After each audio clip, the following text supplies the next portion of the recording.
ఒక విషయంలో క్లారిటీ ఇవ్వాలి. ఇది కాంట్రవర్సీ కాదు, గాసిప్ కాదు, ఒక సంస్కృతి సాంప్రదాయానికి సంబంధించిన విషయం. విజయరశ్మిక పెళ్ళి అనగానే రష్మిక వల్ల కొడవ పద్ధతిలో జరుగుద్ది, పంది మాంసం పెడతారు, ఇట్లాంటి చాలా వైరల్ అయింది. అండ్ అలాగే రష్మిక వాళ్ళ ఫ్యామిలీ గురించి వాళ్ళు ఒక యుద్ధ వీరుల నేపథ్యం సంబంధించిన ఫ్యామిలీ అని చెప్పి ఇలా చెప్పారు. మీకు తెలిసినంత వరకు అసలు ఆ సాంప్రదాయం ఏంది, రష్మిక వాళ్ళ ఫ్యామిలీ బ్యాక్గ్రౌండ్ ఏంది, కాస్త వివరంగా చెప్తారు? నాకు కొంతవరకే తెలిసింది. నేను ఆ రోజు కొడవ ఫంక్షన్లో ఉన్నప్పుడే వాళ్ళు జరిపే కార్యక్రమాలు, వాళ్ళ చుట్టాలలో కొంతమందితో మేము టేబుల్ మీద కూర్చి కాన్వర్జేషన్స్ అవుతున్నప్పుడు నేర్చుకున్నాయి, తెలిసినాయి. నాకు అంత ముందు గురించి నేను కొడవ అన్నది పదం కూడా నాకు తెలియదు. రష్మిక ఇంట్రడ్యూస్ అయ్యి పెళ్ళి ఓకే ఆ రోజు కొడవ ఫంక్షన్ ఉంటుంది అంటే ఏంటి పదం అన్నది అప్పటి నుంచే అర్థమైంది, అంటే లాస్ట్ 1-2 months నుంచే. సో నాకు తెలిసింది చాలా తక్కువ. తెలిసింది ఏంటంటే వాళ్ళది డెఫినెట్లీ ఒక వారియర్ ఫ్యామిలీ. అంటే వాళ్ళు అంటే ఒక నాట్ ట్రైబ్స్, కానీ వాళ్ళది ఒక సెపరేట్ క్లాన్ అని తెలిసింది. కూర్గులో వాళ్ళందరికీ ఒక దాన్ని ఏమంటారు, కరెక్ట్ వర్డ్ వస్తలేదు, కానీ వాళ్ళకు ఒక చిన్న కింగ్డమ్ లాగానే అనుకోండి. వాళ్ళది ఒక సెపరేట్ క్లాన్. వాళ్ళ ఊర్లో వాళ్ళ పెద్దలు, వాళ్ళు ఆ చుట్టుపక్కల ప్రదేశాలు పాలించిన వాళ్ళు వెనకటి రోజులలో. కొంతవరకు టిప్పు సుల్తాన్ టైం అప్పటి నుంచి కనెక్ట్ అయి ఉన్న వాళ్ళని తెలిసింది.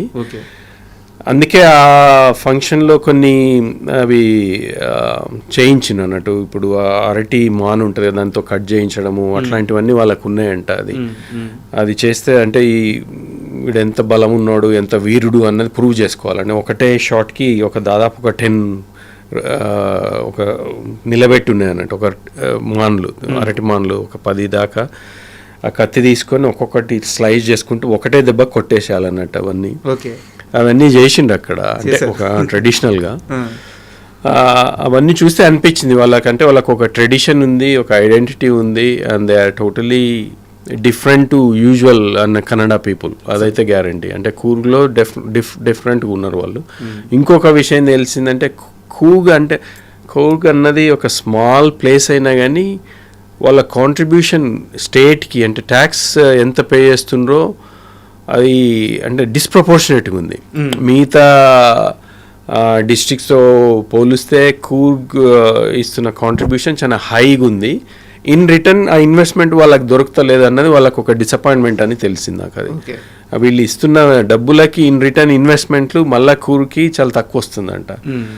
అది అంటే they are lobbying, they are trying to, అంటే ఒక ఫెయిర్నెస్ ఉండాలన్నది వాళ్ళు దే ఆర్ స్టిల్ ట్రయింగ్ అని తెలిసింది. సో అంతవరకే తెలుసు, నాకు ఇంకెక్కువేం తెలియదు. ఈ పంది మాంసం అది అన్నది అనేటోడు అంటూనే ఉంటారు. బట్ నిజం కాదా, నిజం కాదా అక్కడ పెట్టినరా లేదా అన్నది అక్కడ ఉండింది పంది మాంసం. అంటే అది సంస్కృతి అంతే. మనమే ఇప్పుడు అంతే. భక్త కన్నప్ప ఉన్నాడు, ఆయనకి ఏం చేయాలో తెలియదు. దేవుడిని పూజించాలంటే దొరికిన దాంట్లోనే పూజించిండు. అప్పుడు అంటే ఇది రెలవెంటో కాదని అనేది ఒక ట్రెడిషన్ ఉన్నప్పుడు వాడికి దొరికింది, మాంసమే పెట్టిండు కదా శివుడికి. అది తప్పు అని మనం ఇప్పుడు హిందువులు అంటారు, అదంటారు, ఇదంటారు, కానీ ఆయన పాయింట్ ఆఫ్ వ్యూలో నేను దేవుడినే ప్రేమిస్తున్నా అన్నది వాళ్ళ అది నేను అనేది. అది ఒక ట్రైబ్, అదే ఆచారం, అంతే. ఇప్పుడు తెలంగాణలో మేము ఇది కూడా చూసిన, నేను వ్రతం అయిన తర్వాత మాంసం పెట్టుడే. వ్రతం జరిగింది ఒకరి దగ్గర, మాంసం అక్కడెక్కడో ఊరోళ్ళ కోసం మేము ఫస్ట్ టైం ఊరికి డిన్నర్ చేస్తున్నాం. ఇప్పుడు ఊరోళ్ళకి పిలిచి వాళ్ళకి దావత్ కదా, అది మనము ఇస్తున్న పార్టీ. వాళ్ళకి ఉట్టి పప్పు భోజనం పెట్టి పంపిస్తే బాగుంటుందా? ఫస్ట్ ఆఫ్ ఆల్ తెలంగాణలో అసలు అది లేదు. తెలంగాణలో మీకు తెలిసిందే కదా. సో వ్రతం జరిగి పూజ అంతా అయిపోయిన తర్వాత ఎక్కడెక్కడ క్లోజ్ అయిన తర్వాత లంచ్ స్టార్ట్ అయింది. అది కూడా ఎక్కడో దూరంగా. అది మా ట్రెడిషన్, అది తెలంగాణలో మనకి ట్రెడిషన్. అది కొంతమంది అన్నారు వ్రతం అయిపోయిన తర్వాత ఇలా నాన్ వెజ్ ఎలా పెడతారు, కానీ తెలంగాణ ఇప్పుడు కాదు, వెనకటి నుంచి. ఇప్పుడు వచ్చిన ఈ రిసెప్షన్లు అవి, ఇప్పుడు మా అక్క అప్పుడు పెళ్ళైనప్పుడు వ్రతమే రిసెప్షన్ ఇంకో సెపరేట్ ఉండకపోయేది కదా. పెళ్ళి అయిపోయిన తర్వాత ఊరికి పోయేసి అత్తగారి ఇంట్లో వ్రతం జరిగేది. వ్రతం జరిగినప్పుడే ఆ మిగతా పెళ్ళికి రాని చుట్టాల వాళ్ళందరికీ కూడా డిన్నరో లంచో అది క్రియేట్ చేస్తే ఒక మనము ఒక మేకనో ఒక గొర్రెనో కోసి భోజనం పెట్టేది. అదే సేమ్ ట్రెడిషన్ వి ఫాలోడ్. అది ఇష్టం లేనివాడు ఎన్నో అంటుంటారు, మనం అవి పట్టించుకుంటుంది.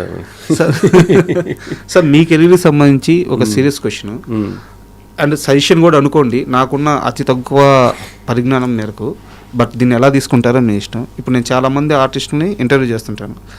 ఇక్కడ మేకర్స్కి ఆర్టిస్టులకి మధ్య కన్ఫ్యూజన్ అనేది ఉండకూడదు. మీరు ఇండియాలో ఉండరు, యూకేలో ఉంటారు, ఇక్కడ ఏమన్నా వర్క్స్ వచ్చినా ఛాన్స్లు వచ్చినా వచ్చి చేసిపోతుంటారు. బట్ సినిమా అవకాశాల కోసం ఎంత ఇంట్రెస్ట్గా ఉన్నారు, ఎంత కోరికగా ఉన్నారు, ఎంత బలంగా ఉన్నారు. ఉదాహరణకి ఒక యాక్టర్ అనుకుంటారు, యష్ గారిని తీసుకుందాం అనుకుంటారు. ఆయన ఎక్కడో యూకేలో ఉంటాడు, పెద్ద ఇంట్రెస్ట్గా ఉండదు, ఏదో ఎప్పుడో ఒకసారి సీజనల్గా వచ్చి చేసిపోతుంటాడు. యష్ అనే వ్యక్తి అలాంటి ఆర్టిస్టా? సినిమా అవకాశాలు వస్తే అన్నిటికన్నా సినిమానే ప్రయారిటీ అనుకునే మనిషి? ఒక క్లారిటీ కావాలి మేకర్స్కి. నేను మీకు క్లారిటీ ఇస్తున్నా, మీరు చెప్పినది రెండో ఆప్షనే నాది. I'm very much interested in doing.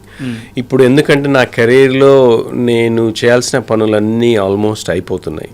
నాకు 2 అమ్మాయిలు. పెద్ద అమ్మాయి ఇంజనీరింగ్ అయిపోయింది, బెంట్లీలో జాబ్ చేస్తుంది. ఐ మీన్ షీ సెటిల్డ్, ఆమెకు సినిమాలు ఇష్టం లేదు, ఆమె అంతటా ఆమె. చిన్న అమ్మాయి లా చేస్తుంది, ఆమె పెద్దగా అయిపోయింది, ఆమె ఇండిపెండెంట్గా ఉంది. నేను మా వైఫే. ఇన్ని రోజులు కష్టపడి అన్నిటికీ దూరంగా సినిమా అని ఇష్టం ఉన్నా కానీ నా బాధ్యతల వల్ల నా కుటుంబాన్ని కొంతమందిని ఫైనాన్షియల్ హెల్ప్ చేయాల్సి వచ్చినందుకు అన్నీ వదులుకొని ఇన్ని రోజులు చేసినాం. ఇప్పుడు ఆ స్టేజ్ దాటి నా అనే టైం నాకు వచ్చింది. ఇప్పుడు నాకున్న ఈ 10-15 ఏండ్లు ఏది వచ్చినా చేయాలన్నది నేను చాలా కాన్ఫిడెంట్గా, ఐఎమ్ వెరీ మచ్ డిసైడెడ్. నాకు ఆపర్చునిటీ వస్తే నేను ఇప్పుడు ఎప్పుడు రమ్మన్నా కానీ వచ్చేస్తా. అట్లనే ఛాంపియన్ కూడా అంతే. నేను దాదాపు 3-4 టైమ్స్ ఛాంపియన్ కోసం వచ్చిన, 3-4 టైమ్స్ ట్రావెల్ చేసినాం. దాదాపు 4 months టైం ఇచ్చిన. చాలా లాంగ్ సీన్స్ ఉండే నా కాంబినేషన్ సీన్, ఊర్లో వాళ్ళతో కలిసి ఉండే కాబట్టి I was there almost in every scene.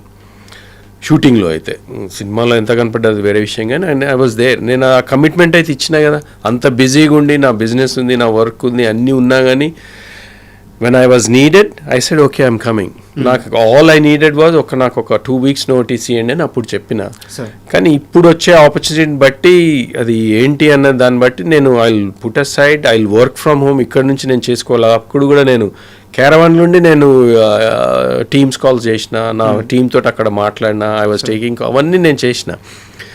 కానీ అది ఎప్పుడు కూడా డిస్ట్రప్టివ్గా వర్క్ షూటింగ్లో ఎక్కడ ఎవరికి తెలియదు కూడా తెలియదు. So I'm very committed, I'm determine. If there is a good opportunity, I want to prove my self as an actor కూడా.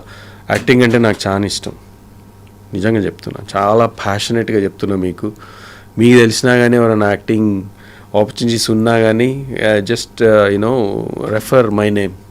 I'm ready to do any role. As an artist, I just wanted to do some good characters. Just ఈ clarity కోసమే అడిగాను sir నేను.